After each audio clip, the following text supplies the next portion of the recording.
சேனல்ல நிறைய பேர் பார்க்குறீங்க. தயவு செஞ்சு ஒரு லைக் பண்ணுங்க. பிடிச்சிருந்தா அடுத்தவங்களுக்கும் ஷேர் பண்ணுங்க. சப்ஸ்கிரைப் பண்ண மறக்காதீங்க. முதல்ல அண்ணாமலை பிஜேபி ஆளா? என்ன காங்கிரஸோட கூட்டணி சேர்ந்து செயல்படவே இல்லையா? எத்தனை பிஜேபி ஆர்எஸ்எஸ் ஆட்களை அண்ணாமலை தாக்கிய வரலாறு உங்களுக்கு தெரியுமா? காங்கிரஸ் ஆட்சி காலத்துல உங்களுக்கு தெரியாது, எனக்கு தெரியும்.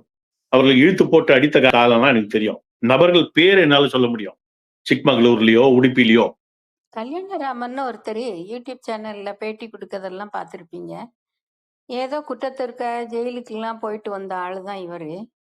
இவர் யூடியூபுக்கு அளித்த பேட்டியை வந்து பாருங்க. இவர் இந்த பேட்டியில என்ன சொல்றாருன்னா, பிஜேபிக்காரங்களை இவர் அடிச்சிட்டாரு, இவர் பிஜேபி ஆளு கிடையாது. நாங்க என்ன கேட்கன்னா, அவர் ஒரு ஐபிஎஸ் ஆபீசரை காங்கிரஸ் கவர்மெண்ட்ல வேலை பார்த்திருக்காரு. அப்போ பிஜேபிக்காரங்க ஏதோ தப்பு பண்ணாங்களா, என்ன விஷயம்னு தெரியல, அடிச்சிருக்காரு. இதுல என்னங்க தப்பு? கவர்மெண்ட் எம்ப்ளாயி இவரு, தப்பு பண்ணவங்கள போட்டு பிடிச்சு உதைச்சிருக்காரு. இதுல என்ன தப்பு? இது என்னமோ பெரிய குற்றம் மாதிரி இவர் சொல்றாரு.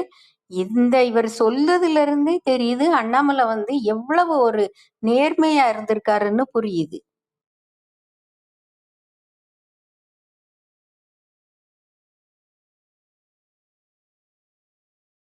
காங்கிரஸ் ஆட்சி காலத்துல